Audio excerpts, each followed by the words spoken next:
नमस्कार दोस्तों, उम्मीद करता हूँ आप सभी बिल्कुल ठीक होंगे और क्लास लेने के लिए आप सभी बिल्कुल तैयार होंगे। जितने ऐसे छात्र हैं क्लास के अंदर आ चुके हैं, आप सभी का हार्दिक स्वागत। फटाफट से मुझे बता दीजिए जो जो बच्चे क्लास में आ चुके हैं, ऑडियो और वीडियो क्लियर है या नहीं है, ये भी मुझे बता दीजिए, क्योंकि वो बताना बहुत ज्यादा जरूरी है भाई। ठीक है, क्योंकि अगर आप कहते हैं कि हाँ जी ऑडियो क्लियर है, वीडियो क्लियर है, तो हम आगे बढ़ जाएंगे। फटाफट से बता दीजिए। सर, मेरे सेमेस्टर के एग्जाम चल रहे हैं, कम बैक कर लिया है मैंने। प्रभाकर, स्वागत है आपका। ठीक है, और बताइए क्या हाल है आपके। क्लास के अंदर रिंकी सिंह है, करुणा गौतम है, विकास कुमार है, ठीक है, साक्षी मौर्य है, विकास कुमार, दीक्षांत है, ठीक है, अंशु है, दीपिका है, लिक्षांत है। बहुत सारे बच्चे क्लास के अंदर आ चुके हैं, आप सभी का हार्दिक स्वागत। All clear, that's perfect. चलिए स्टार्ट करते हैं। लास्ट क्लास में हम कहां पर थे, कहां पर आज हमें आगे बढ़ना है, वो सारी चीजें आप मुझे बताइए, क्लियर कीजिए, जिससे कि हम आगे बढ़ पाए और समझ पाए बातों को।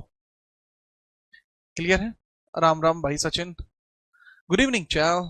उम्मीद करते हैं आप सब बिल्कुल बढ़िया होंगे हैं। आप सभी को मकर संक्रांति की हार्दिक शुभकामनाएं हैं। तो लास्ट क्लास में जो हम बात कर रहे थे, देखो हमारा टॉपिक क्या चल रहा है वो समझो। ये होते हैं हमारे यूनिट्स, और इन यूनिटों के अंदर हम पढ़ रहे हैं, और अभी सेकंड यूनिट ही चल रही है। काफी टाइम हो गया बताते बताते, लेकिन क्योंकि ये एक्सप्लेनेशन होना बहुत ज्यादा जरूरी था, और क्षेत्राचार्य यूरोपीय शक्तियों का उदय कर रहे हैं, और आज इसके अंदर फाइनल क्लास होने जा रही है जो अभी यूनिट को कंप्लीट कर देगी। उसके बाद का जितना 2 यूनिट है उतनी बाकी सारी है। यानी यहां से यहां तक का जो सफर है वो शुरुआत में इतना होता है जी। नाना साहब तो लास्ट पेशवा हो चुके थे, लास्ट पेशवा के बारे में बात कर चुके थे। आज हम स्टार्ट करने वाले थे मैसूर किंगडम को। हेडिंग डालिए मैसूर किंगडम।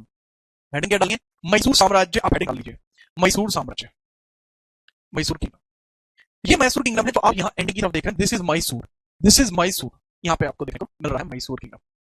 बताइए, क्लियर है सब कुछ मैटर? मैसूर किंगडम स्टार्ट करें? बताओ भाई। हेडिंग डाल लीजिए मैसूर किंगडम।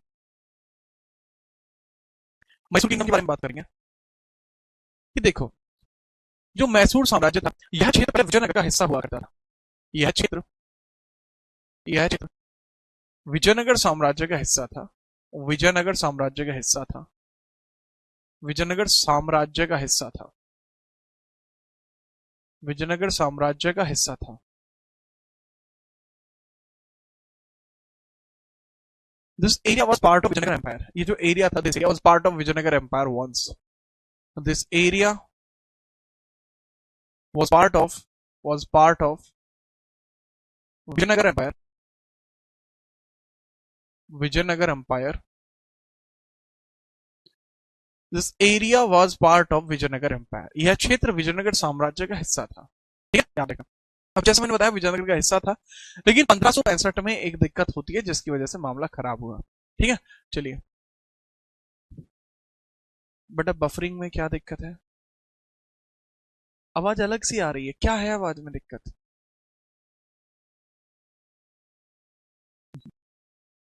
आवाज में फिर क्या कोई? क्या? हाँ,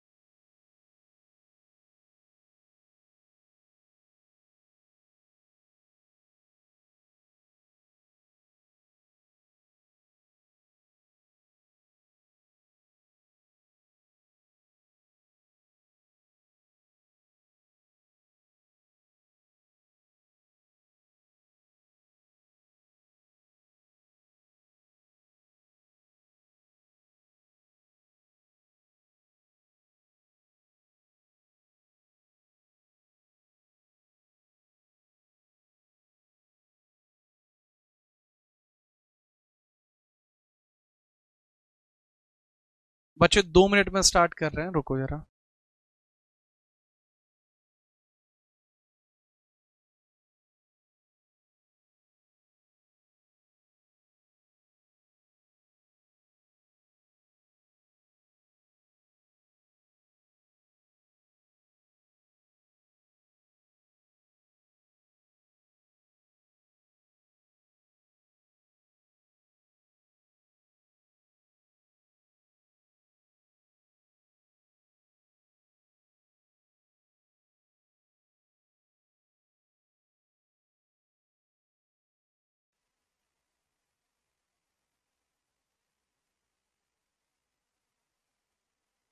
अभी एक बार मुझे बताएंगे कि क्या मेरी आवाज आपको क्लियर है?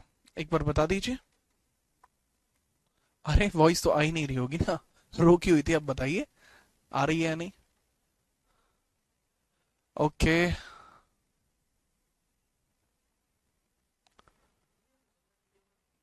वीडियो का तो ठीक है, ऑडियो का है शायद। हाँ भाई। वॉइस नहीं है। लाइव जाओ, लाइव जाओ। अच्छा। अब सही हो गई।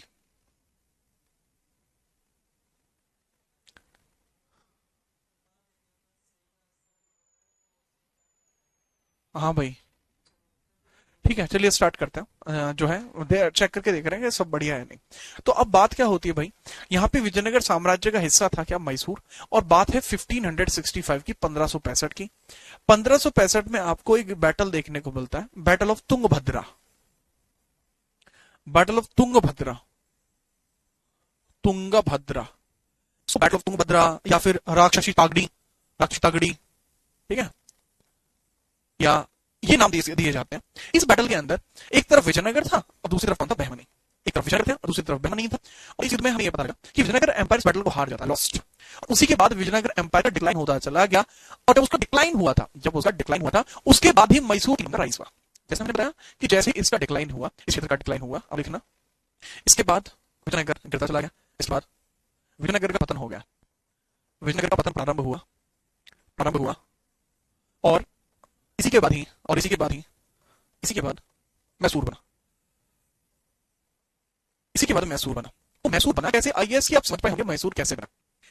नेक्स्ट बात ये भी याद रखना कि एक वेंकट सेकंड नाम के राजा हैं जो 1612 में मैसूर को स्वतंत्र घोषित करते हैं। इनका वंश था अरावेडु। मैंने आपको बताया कि इस तरीके से मैसूर बना कि हाँ ठीक है, इसके तरीके से तो बन गया, लेकिन इसमें एक दिक्कत है। इसके बाद इसमें एक दिक्कत है। क्या दिक्कत है कि बात है 1612 की, 1612। 1612 में एक और इंपॉर्टेंट सी घटना होती है। क्या घटना होती है कि 1612 में यहाँ पे एक राजा हुआ करते थे। यहाँ पर यहाँ बनते हैं, यहाँ राजा बने, यहाँ राजा बने Venkat second. Venkat second, Venkat second. अब जैसे ही वेंकट सेकंड यहाँ पर राजा बने, जैसे ही, अच्छा, ओके, अब जैसे ही वेंकट सेकंड यहाँ पर राजा बने, तुरंत क्या हो जाता है, 1612 में वेंकट सेकंड ये मैसूर स्वतंत्र घोषित करते हैं। मैसूर को स्वतंत्र घोषित करते हैं। मैसूर को स्वतंत्र घोषित करते हैं। Declared Mysore independent. Declared Mysore independent, ठीक है, चलिए। अच्छा, रुको भैया।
अब वॉइस आ रही है भैया आपको? एक बार बता दीजिए। No voice. हाँ हाँ ठीक है। नो वॉइस, अब बताओ भैया। अब वॉइस ठीक है आपकी? हम्म?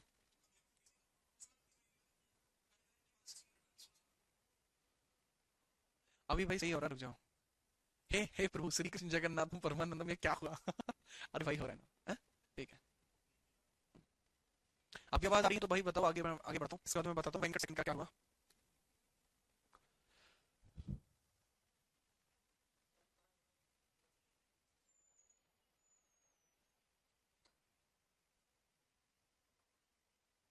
कोई नहीं कप्तान साहब।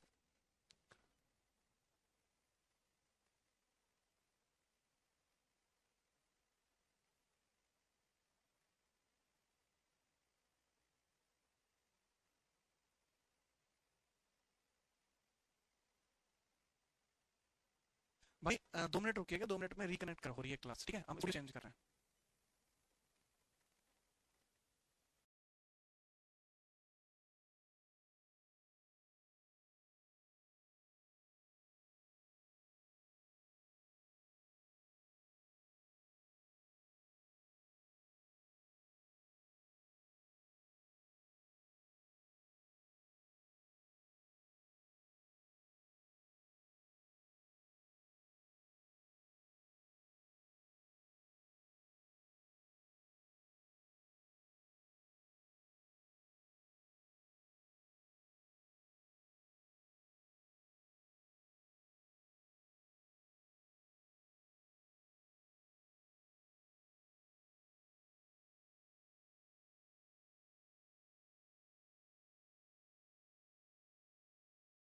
नमस्कार दोस्तों, उम्मीद करता हूँ आपसे बिल्कुल ठीक होंगे। क्लास लेने के लिए आपसे बिल्कुल तैयार होंगे। जितने ऐसे छात्र क्लास के अंदर आ चुके हैं, आप सभी का हार्दिक स्वागत है एक बार फिर से। शुरुआत की क्लास को बाद में कटवा दिया जाएगा, मेरा तो ऐसा ही मानना है, लेकिन बहरहाल मैं उम्मीद करता हूँ कि आप सभी इतना सब रुकने के बाद भी यहाँ पर रुके हैं, इसका मतलब है कि कुछ तो बात है मुझ में। जो आप यहाँ रुके हैं, अच्छा लगा बट ठीक है। चलिए क्लास को स्टार्ट कर रहे हैं। जैसा मैं देख पा रहा हूँ, जाबू नेशा, बितेंद्र सिंह, बिलेंद्र सिंह, अनुराग ठाकुर, विक्की राय, कांची चौधरी, विवेक राज, चल और भी बहुत सारे बच्चे, बहुत सारे यहाँ पे आ चुके हैं। तो चलिए क्लास को स्टार्ट करने का समय हो चुका है। बहरहाल लास्ट क्लास में हम कहां पर पहुंच चुके थे, ये आप सभी जानते हैं कि क्या कुछ मैटर अभी तक हो चुका है। उसके आगे हम बढ़ रहे हैं।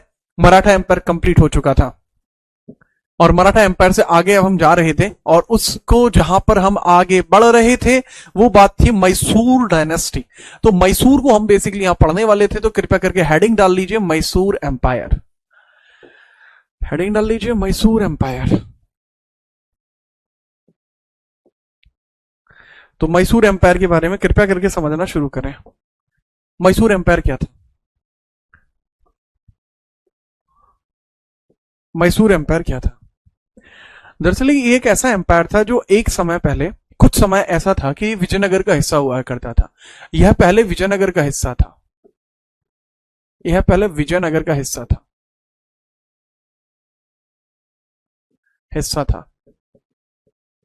विजयनगर वही क्षेत्र है जो हरिहर और बुक्का के द्वारा 1336 में बसाया गया था।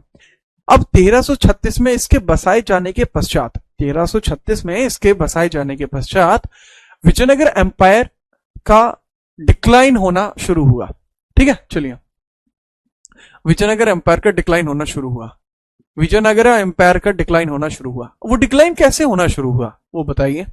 देखो, जो विजयनगर था, विजयनगर एम्पायर था, इसमें 1565 में आपको एक बैटल देखने को मिलता है, battle of Rakshasi Tangadi, battle of Tungabhadra, battle of Tungabhadra या फिर बैटल ऑफ राक्षसी तागड़ी, राक्षसी तागड़ी या बनेरहट्टी, राक्षसी तगड़ी या बैटल ऑफ बनेरहट्टी, बनेरहट्टी। ठीक है, बनेरहट्टी युद्ध। इस युद्ध के अंदर बहमनी जीत जाते हैं। ठीक है, इस युद्ध के अंदर बहमनी जीत जाते हैं। Bahmani won the battle, Bahmani won the battle, और that was against Vijayanagar, that was against Vijayanagar, and Vijayanagar lost the battle.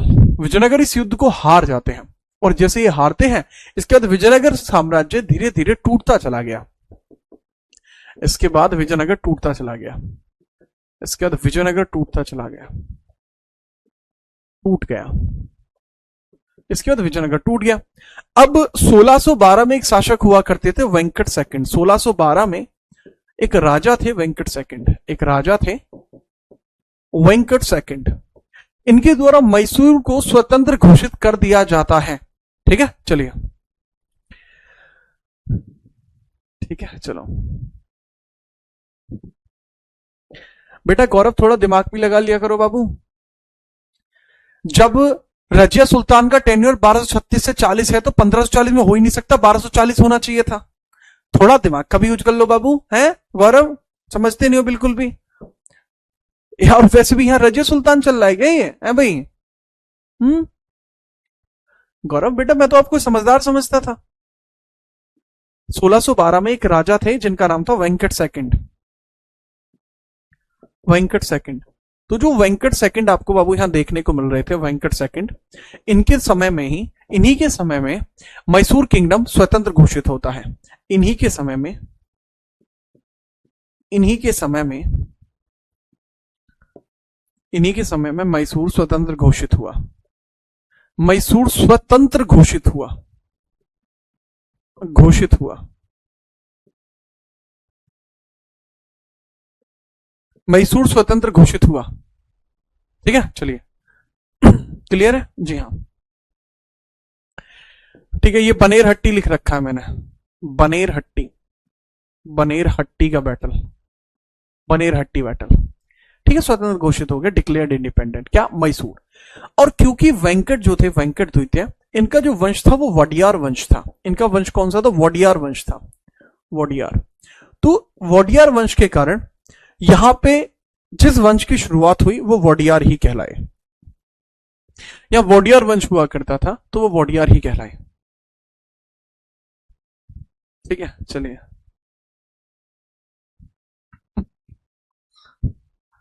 कोई बात नहीं, बालक है यार ये, अब क्या ही कहूं मैं इससे। इसको 300 साल का गैप दिखाई नहीं दे रहा है यार, कोई बात नहीं, हो जाता है। इस प्रकार की गलतियां अक्सर हो जाती हैं बच्चों से, पर कोई ऐसी बात नहीं है। फटाफट से अब हेडिंग डाल लीजिए, आगे बढ़ते हैं।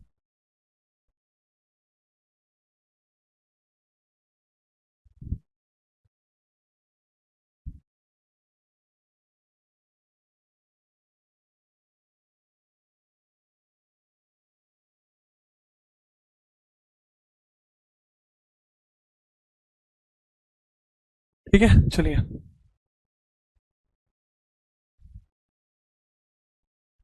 ठीक है, चलो। हाँ वैशाली, आप जानती हैं वैशाली? आप वहीं से हैं क्या? नोट कर लिया आपने? इसके बाद हम आगे बढ़ते हैं।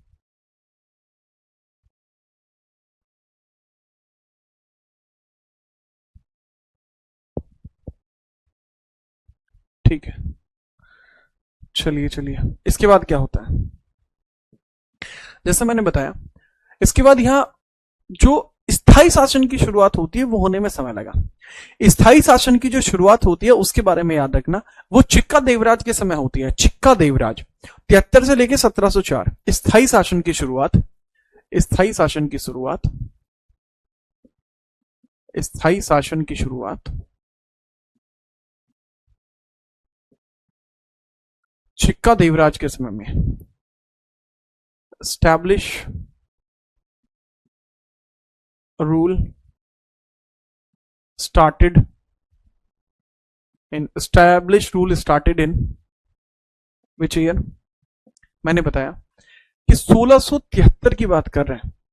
किसकी? 1673 की बात कर रहे हैं। 1673 के अंदर स्टैब्लिश रूल स्टार्ट होता है, या फिर इसको बोलते हैं परमानेंट रूल, परमानेंट रूल। कौन सी डायनेस्टी है? Wodeyar dynasty, Wodeyar dynasty, Wodeyar dynasty start हो रही है। स्थायी शासन की शुरुआत होती है 1673 1704 तक। राजा का नाम है चिक्का देवराज, चिक्का देवराज, देवराज, चिक्का देवराज आपको देखने को मिल जाएगा। चिक्का देवराज आपको देखने को मिल जाएगा। जो चिक्का देवराज है, इसके समय में दो तीन बातें हैं कि इसने मुगलों को कर देना बंद कर दिया था। इसने मुगलों को कर देना पूर्णतः बंद कर दिया था। प्रारंभिक तौर पर इसने ही मुगलों को कर देना बंद किया, ठीक है, याद रखना। लेकिन मुगलों ने इसको अपने अधीन कर लिया। इसने मुगलों को कर देना बंद कर दिया था कि भाई हम मुगलों को कर नहीं देंगे, बट बावजूद उसके इसके द्वारा बहुत एक इंपॉर्टेंट मैटर किया जाता है कि औरंगजेब ने इसी के समय में इस पर आक्रमण किया था। औरंगजेब ने मैसूर पर कब्जा इसी के समय में किया। इसी के समय में किया। अरे बहुत गंदा लिखा जा रहा है, मैं साफ लिख रहा हूं, राइटिंग खराब आ रही है। हटो एक सेकंड रुको, प्यार से लिखता हूं तो साफ आएगी। औरंगजेब ने इसी के समय में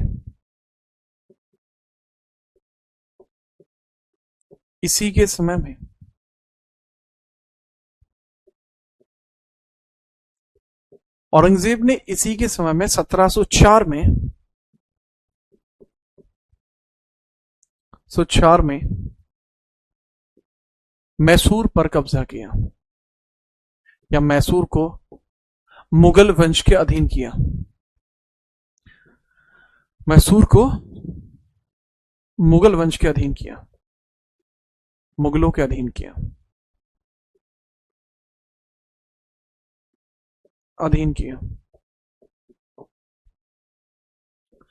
ठीक है। चलो, या फिर याद लिख लेना, औरंगजेब कैप्चर्ड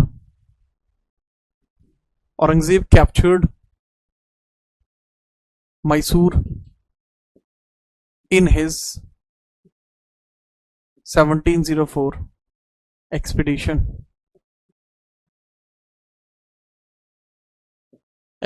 तो 1704 के एक्सपीडिशन में ऐसा हुआ था। 1704 के एक्सपीडिशन में ऐसा हुआ था। इसके बाद 10 साल का टेन्योर गैप रहेगा। 4 से लेकर 14 तक गद्दी पर कोई नहीं बैठ पाएगा, और 14 में बैठेगा चिक्का कृष्णदेवराय बैठेगा, ठीक है। वैसे पूरा नाम कृष्णराज देवराय, चिक्का कृष्णराज देवराय। 1714 में बैठेगा चिक्का कृष्णराज देवराय, चिक्का कृष्ण राज देवराय। ये अगला रूलर आपको देखने को मिल जाएगा। 10 साल तक जो शासन रहेगा वो काफी नॉर्मल रहेगा, उसके बाद ये बैठता है, ठीक है। और इसके बारे में याद रखना, कृष्णराज देवराय के बारे में याद रखना। इसने मुगलों को कर देना बंद किया था, लेकिन इसने मराठों को कर दिया था, ठीक है, याद रखना, मराठों को कर दिया था। ये कौन से वंश का है? ये भी ऑब्वियस सी बात है यार, वोडियार डायनेस्टी है। इसका वंश भी कौन सा? वोडियार है इसका वंश भी, इसका वंश भी वोडियार आपको देखने को मिलता है, ठीक है, वोडियार, ठीक है। इसने मुगलों को कर देना बंद किया,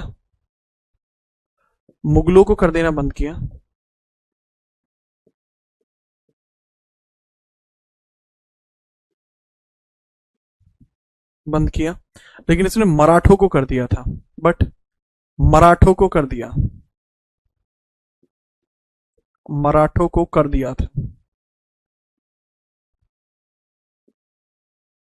था। पेड टैक्स टू मराठास,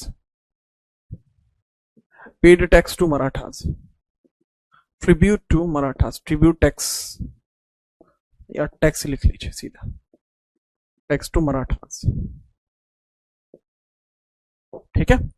इसके बाद जो नेक्स्ट रूलर आएगा दैट वाज कृष्णराज सेकंड। इसको एक नाम से और जाना जा सकता है, दैट इज कृष्णराज फर्स्ट। इसको कृष्णराज फर्स्ट के नाम से भी जाना जा सकता है, ठीक है, याद रखना। इसके बाद आ जाएगा कृष्णराज सेकंड, जो 1735 में गद्दी को संभालेगा, और 1735 में गद्दी को संभालने के बाद 66 तक गद्दी पर बना रहेगा, याद रखना।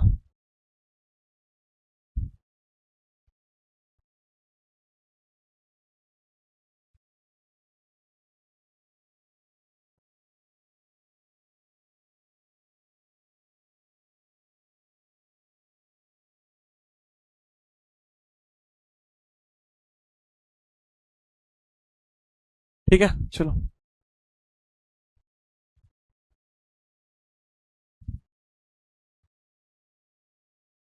अरे कोई बात नहीं गौरव यार, माफी मांगने की जरूरत नहीं है यार।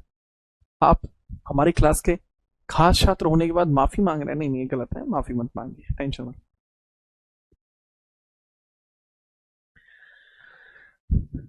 ठीक है, आगे बढ़े। सर आपने चिल्लायन युद्ध के बारे में नहीं पढ़ा है बेटा, मेरी एक शॉर्ट डलती है मेड इन भारत नाम के चैनल पर, तो आप सर्च कर देना मेड इन भारत, आपको वहां दिख जाएगा। चिल्लायन बैटल मैंने वहां पढ़ाया हुआ है। हर दिन की हिस्ट्री होती है उसमें, चिल्लायन बैटल मैंने कल की जो था 13 जनवरी, उसमें देखने को मिल जाएगा। ठीक है, आगे बढ़िए।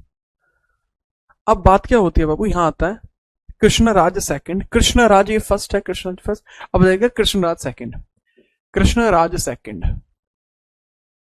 कृष्णराज द्वितीय। ये सबसे इंपॉर्टेंट रूलर है इनके यहाँ पर। इसका जो कार्यकाल है ना कृष्णराज का, वो 1735 से लेकर 66 के बीच में है। मैं बता दो, कृष्णराज, कृष्णराज सेकंड वोडियर वंश का एक प्रतापी शासक है। वोडियार वंश का एक प्रतापी शासक है, मैंने बताया वोडियार वंश का, वोडियार वंश का प्रतापी शासक है। ठीक है, is powerful ruler of Wodeyar dynasty, is powerful ruler of Wodeyar dynasty, Wodeyar dynasty. लेकिन बदकिस्मती से ये अपने साम्राज्य को बचा नहीं पाएगा। तो कृष्णराज के बाद तो नैंजराज बनता है ना बेटा, नैंजराज 66 में बना है ना। कृष्णराज के बाद तो नैंजराज बनता है, तो बाबू नैंजराज 66 में बना है ना। नैंजराज जो नैंजराज है वो 66 में बना है। अच्छा, यहां पे समझना पूरा मैटर क्या है। अब कृष्णदेव, ये जो कृष्णराज सेकंड है, ठीक है, इसके बारे में समझना, ये इतना प्रतापी है कि इसने मदुरई पर भी हमला करके मदुरई को अपने कब्जे में कर लिया था। इसने मदुरई पर हमला करके, मदुरई पर हमला करके उसको अपने अधीन कर दिया था, अपने अधीन किया, अपने अधीन किया। कैप्चर्ड मदुरई, ठीक है, captured Madurai and captured Madurai and took its control, took its control, took its control। Madurai पर इसने हमला कर दिया और उसका कंट्रोल अपने हाथ में ले लिया। लेकिन इसके समय में ना बड़ी ही एक अजीब सी बात देखने को मिलती है कि इसी के समय में, वो चीज मैं हाल लिख रहा हूं, अलग लिखना उस पॉइंट को, या अभी आप लिखना ही मत, अभी सिर्फ सुन लीजिए, बाद में लिखना है इस पॉइंट को, जब मैं बोलूं लिखना है तब लिखना है। ठीक है, चलिए। अब इसमें क्या था, इसी के समय में, इसी के समय में एक बहुत इंपॉर्टेंट काम हुआ है कि हैदर अली ने खुद को सुल्तान घोषित किया था। हैदर अली ने 1760 में खुद को सुल्तान घोषित किया, सुल्तान घोषित किया, घोषित किया।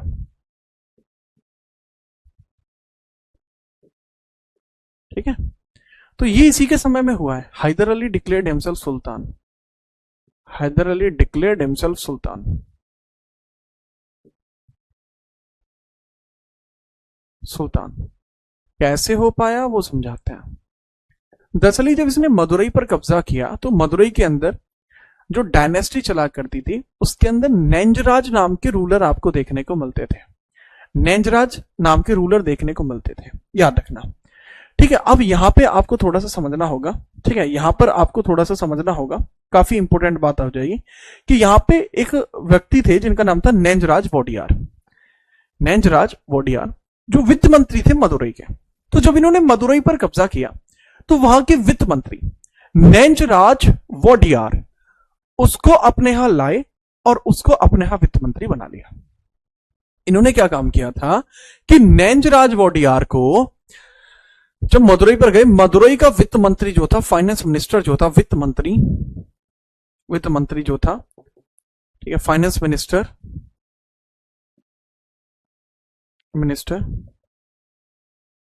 नैंजराज वोडियार,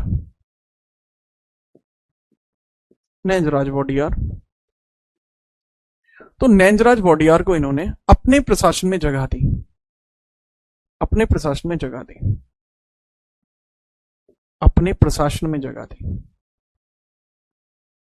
दी। लेकिन इसने एक बहुत बड़ी गलती कर दी थी नैंजराज वोडियार ने। ने एक बहुत बड़ी गलती कर दी थी, जिसकी वजह से माहौल खराब हुआ, ठीक है, याद रखना। कैसे खराब हुआ बताता हूं। कि जो नैंजराज वोडियार है, इसने 1750 में हैदर अली को अपनी सेना में शामिल किया। ठीक है, नैंजराज वोडियार ने क्या काम करा, 1750 में हैदर अली को सेना में शामिल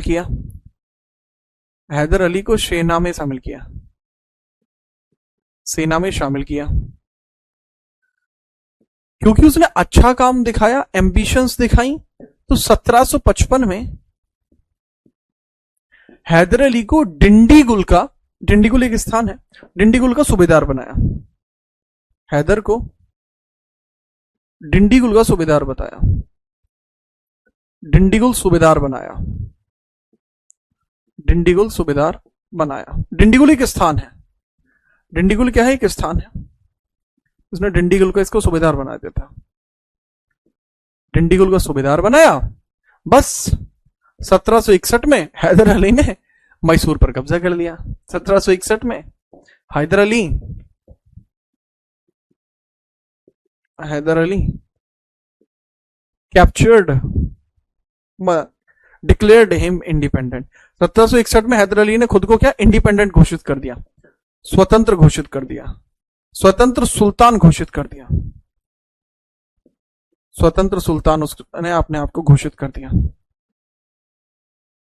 स्वतंत्र सुल्तान घोषित अपने आप को कर दिया, डिक्लेयर्ड हिमसेल्फ इंडिपेंडेंट सुल्तान। तो ये गलती इसने की थी। ठीक है, कृपया करके इसको नोट करें, फिर हम आगे बढ़ते हैं। ठीक है, फिर हम आगे बढ़ते हैं, बताइए।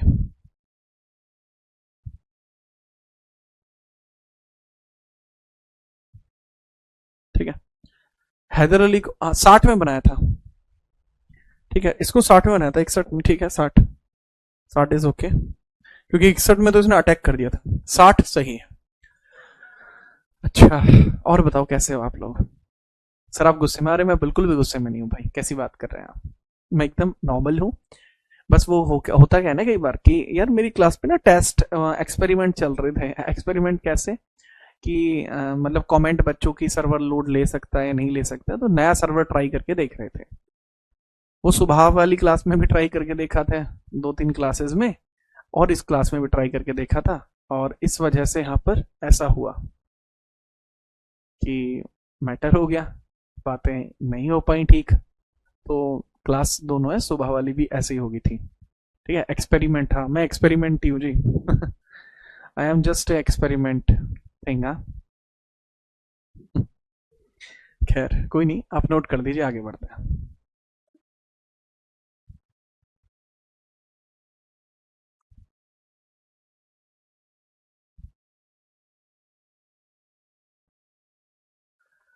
ठीक है, आगे बढ़ा जाए। बता दीजिए। अच्छा, मेरी बात को समझना। यहां पे मैंने क्या बताया कि यहां पर नैंजराज जो है प्रशासन में जगह रहेगा, पर 1766 में कृष्णराज की मृत्यु हो जाती है। किसी ने मारा नहीं था, वो खुद मरा था। ठीक है, थैंक यू सुजीत। अब बात क्या थी कि नासा के लोग आए हुए हैं। ठीक है, नासा के लोग नहीं आए हुए, नासा का तो मैं ही हूं भाई। ठीक है, अब मैंने बताया कि कृष्णराज की डेथ हो जाती है। कृष्णराज डायड इन 1766। 1766 में डेथ हुई। तो उसके बाद नया राजा किसको घोषित किया गया? New king. अगला राजा घोषित किया जाता है नेंजराज वोडियार को। नेक्स्ट राजा किसको घोषित किया जाता है? नेंजराज को। नेक्स्ट इसको किसको घोषित किया गया था? नेंजराज वोडियार, नेंजराज को, क्योंकि वित्त मंत्री था ना ये।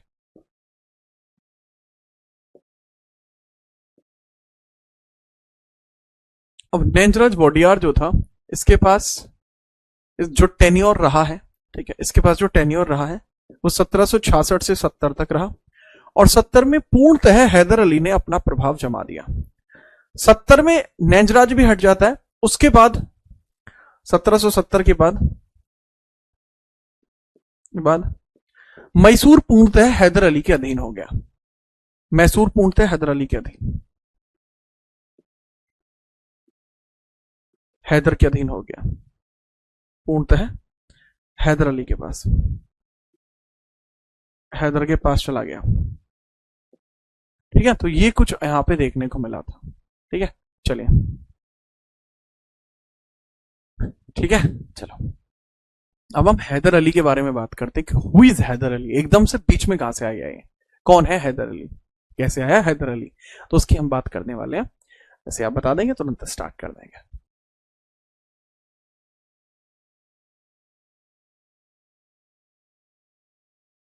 गुरप्रीत भाई, इसकी 35 से 40 क्लास होती है मॉडर्न हिस्ट्री की।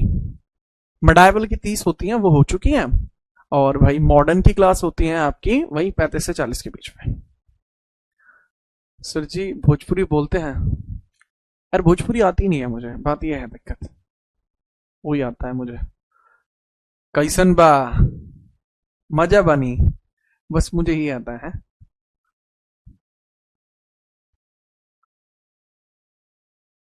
ठीक है, ठीक है।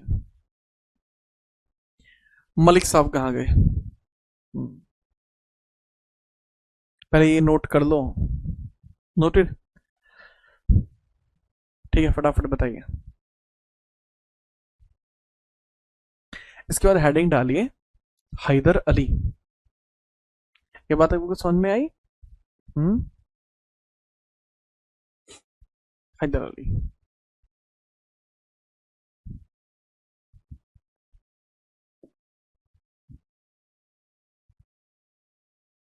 हैदर अली, हैदर अली, हैदर अली की बात करते हैं। अब हैदर अली की अगर हम बात करें तो किस प्रकार से हैदर अली यहां पर देखने को मिला है, कैसे आया है, क्यों आया है? ठीक है, तो इसका जो जन्म है, हैदर अली का जन्म 1720 या 22 में हुआ था, कोलार कर्नाटक में। हैदर अली का जन्म 1720 या 22 में कोलार में हुआ था। 20 अथवा 1722 में, डेट निर्धारित नहीं है ना, 22 में कोलार कर्नाटक में हुआ, कोलार कर्नाटक में हुआ।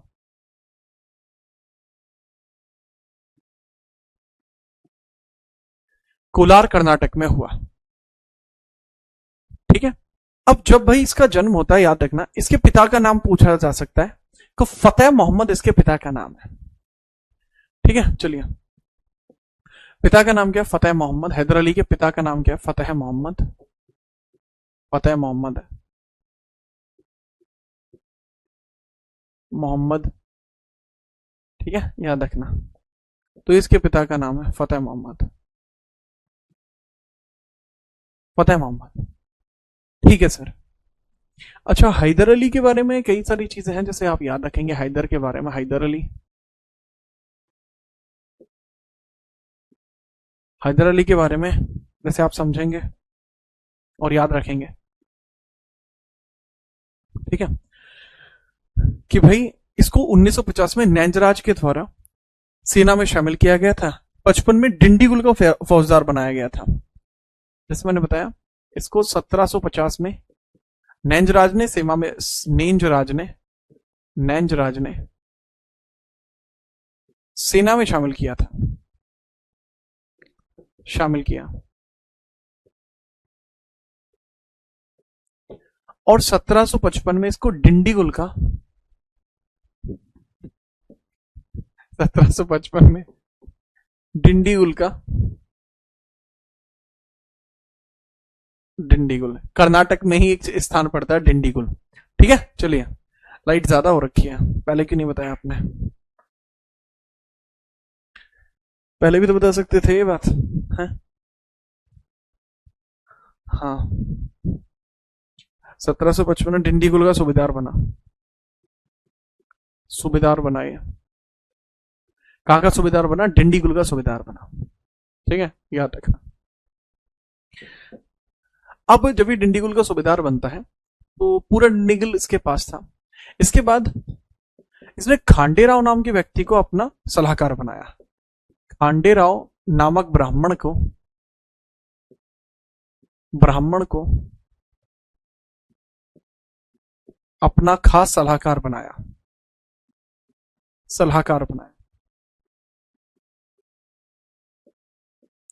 Khanderao was appointed as advisor to him.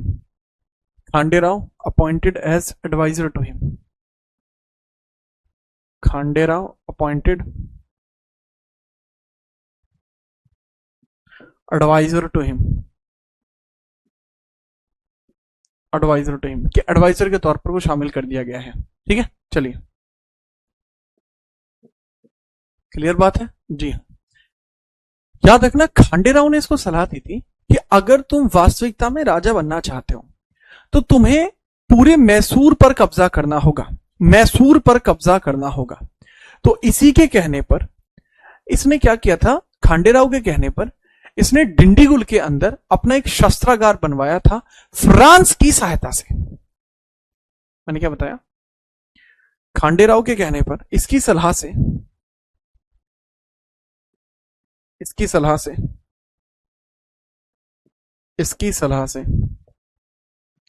Dindigul में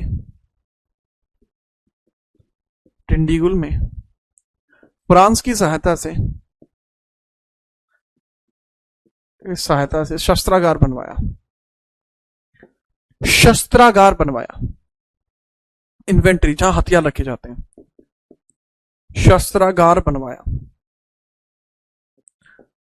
शस्त्रागार क्या होता है? इन्फेंट्री, जहां पर हथियार रखे जाते हैं। ठीक है, याद रखना। तो क्या इसका मतलब क्या है? ठीक है,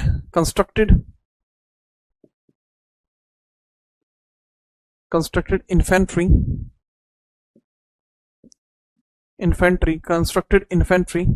with help of France.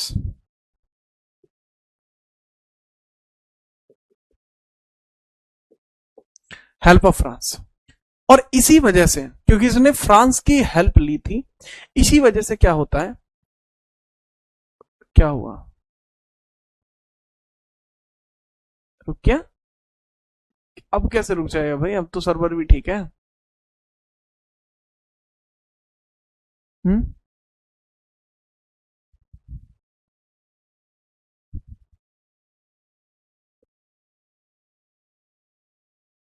चल तो रहा है बाबू, सही। क्या करते हो यार तुम? तो constructed infantry with help of France, और इसी वजह से ब्रिटिशर्स से दुश्मनी मोल ले ली। इसी कारण ब्रिटिशर्स इसकी खिलाफत करते थे। इसी कारण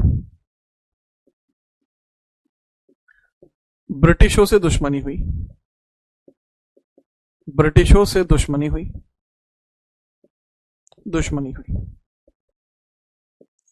क्योंकि दुश्मन का दोस्त दुश्मन होता है, याद रखना।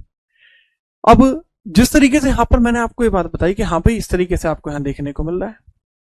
अब क्योंकि इसने यहां पर फ्रांस की सहायता ली थी और 1760 में खुद को सुल्तान घोषित कर दिया था, और 1760 में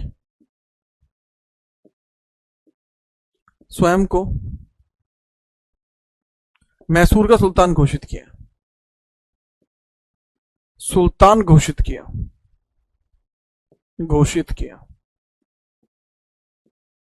1760 में अपने आप को क्या घोषित कर दिया? सुल्तान घोषित कर दिया। याद रखना, ठीक है, यह हुआ था।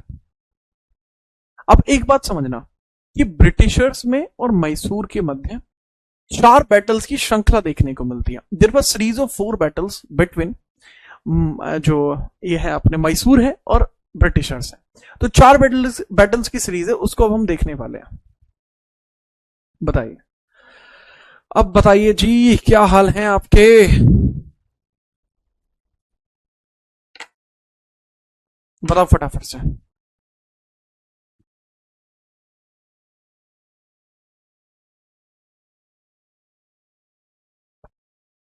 चार बैटल की सीरीज है जिसको कहा जाता है एंग्लो मैसूर बैटल। इसका बेटा जो था, हैदर अली का पुत्र जो था, उसका नाम क्या था? टीपू सुल्तान। इसका जो पुत्र है टीपू सुल्तान था।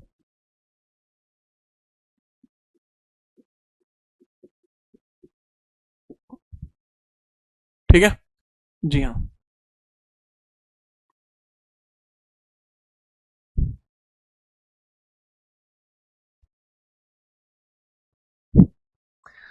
क्या बात है, क्या बात है मलिक, आगे बढ़े।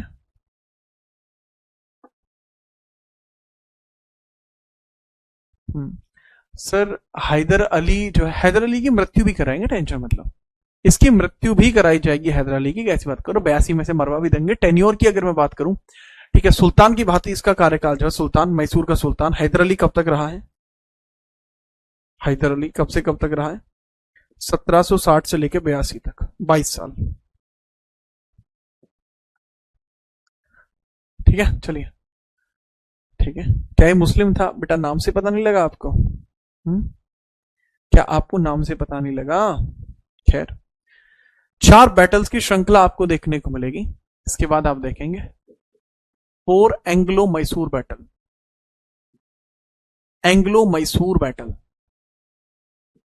4 आंगल आंगल मैसूर युद्ध, 4 आंगल मैसूर युद्ध, आंगल मैसूर युद्ध। अब 4 आंगल मैसूर युद्धों में तरीका होता है कि भाई या तो याद कर लो, ट्रिक हो उसकी, लेकिन डायरेक्टली मेरे हिसाब से तो आपको याद होना चाहिए। 67, 69, मतलब मुझे याद है 1767, 69, 80, 82, 90, 92 और 99। इस तरीके से याद करने का एक तरीका है, पैटर्न है जो याद रखा जा सकता है। 4 angle Maratha angle Mysore battle जो है 1767 से 69, 1780 से 84, 1790 से 92 और 1799। ये पहला बैटल है, प्रथम युद्ध। प्रथम युद्ध, ये द्वितीय युद्ध है,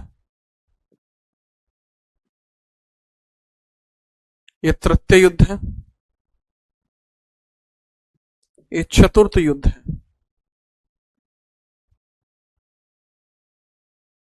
तो ये 4 बैटल आपको इधर देखने को मिल जाते हैं।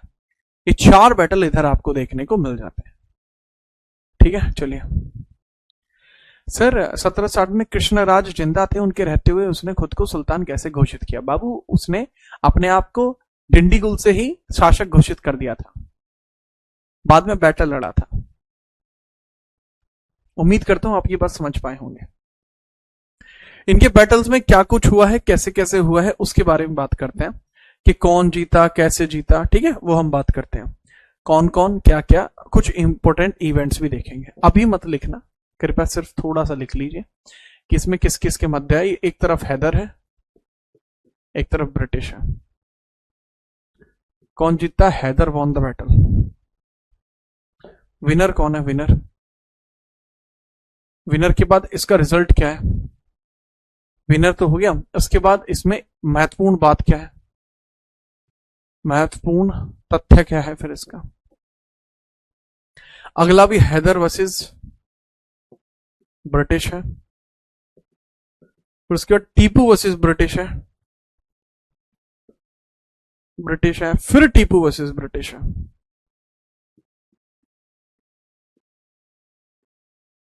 इसमें कौन जीतते हैं? तो इसमें हैदर जीतता है, हैदर। फिर जीतते हैं ब्रिटिश, फिर ब्रिटिश हार ही नहीं पाए, ब्रिटिश, फिर ब्रिटिश, फिर ब्रिटिश। इसमें 1782 में हैदर मारा गया, 1782 हैदर डाइड। अब हैदर की तो होगी डेथ, तो टीपू ने कंप्लीट किया इसको, टीपू कंप्लीटेड। दक्षिण भारत में पहली बार रॉकेट यूज करने वाला, ठीक है, जो हैदरी था। First used infantry, first used gun powder. बारूद, बारूद को यूज करने वाला पहला आदमी, बारूद को यूज करने वाला दक्षिण भारत में पहला आदमी कौन था? हैदर अली था।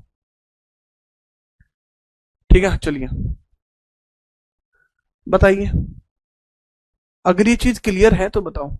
महत्वपूर्ण तथ्य इसमें संधि देखने को मिलते हैं, ठीक है, और याद करने के कई बार इसके अंदर तरीके या ट्रिक्स बताई जाती है। मेरे ख्याल से आप डायरेक्टली इसको याद रख पाएंगे। कैसे? देखो, मद्रास, मंगलोर, श्रीरंगपट्टनम, मद्रास, मद्रास संधि, मंगलोर संधि और श्रीरंगपट्टनम संधि, पट्टनम संधि। लास्ट में संधि नहीं हुई, मैसूर ब्रिटिश के अधीन हो गया, पूर्णतः ब्रिटिश अधीन हो गया। ठीक है भाई, याद रखना। अब बाकी तो संधि है, ये भी मंगलोर की संधि है, ये मद्रास की संधि है, these are treaties। तो मेरे ख्याल से ये सारा मैटर इसमें रहने वाला है। यार टीपू की हत्या की गई थी, टीपू की हत्या युद्ध में ही हुई है। टीपू की हत्या ये किसने की है? भाई वेलेज़ली। अच्छा, इसके बारे में जो फैक्ट है, ठीक है, इसके बारे में जो फैक्ट है वो आप यहां पे देख लेना थोड़े बहुत, बाकी कल की क्लास में आके मैं इसको आपको पढ़ाता हूं। ठीक है, स्लाइड में देख लेना, पढ़ाऊंगा मैं। तो भाई बताओ कैसा रहा आपका दिन, और बताओ। आज की क्लास यहीं रहेगी, मैंने थोड़ा तेज ली क्लास। रीजन क्या था बाबू? आपका टाइम खराब हो जाता ना, अगर मैं क्लास को थोड़ा स्पेस में नहीं लेता, आपका टाइम खराब होता। मैं नहीं चाहता था कि आपका टाइम खराब हो। अच्छा लगा पर मुझे, कभी कभी तेज भी चलने दिया करो। हाँ, लेकिन बाकी एक बात याद रखना कि आवश्यकता पड़ने पर जैसे आप चाहेंगे ऐसे होगा। याद रखना, मैं हमेशा आपके समर्थन में हूं, हमेशा रहूंगा आगे भी।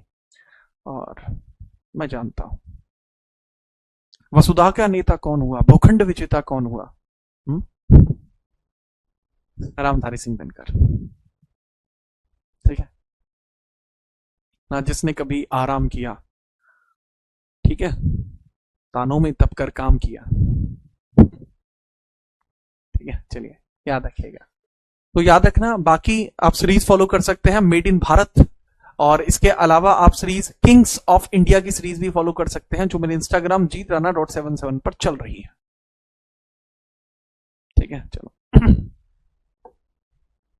ठीक है, ये रहा भाई स्लाइड पेज, आप देख लीजिए। कल मिलते हैं आपसे, तब तक के लिए जय हिंद, वंदे मातरम। अभी जाके राजा देख लेना, आज बहुत तगड़ा राजा है। ठीक है, याद रखना, बाय।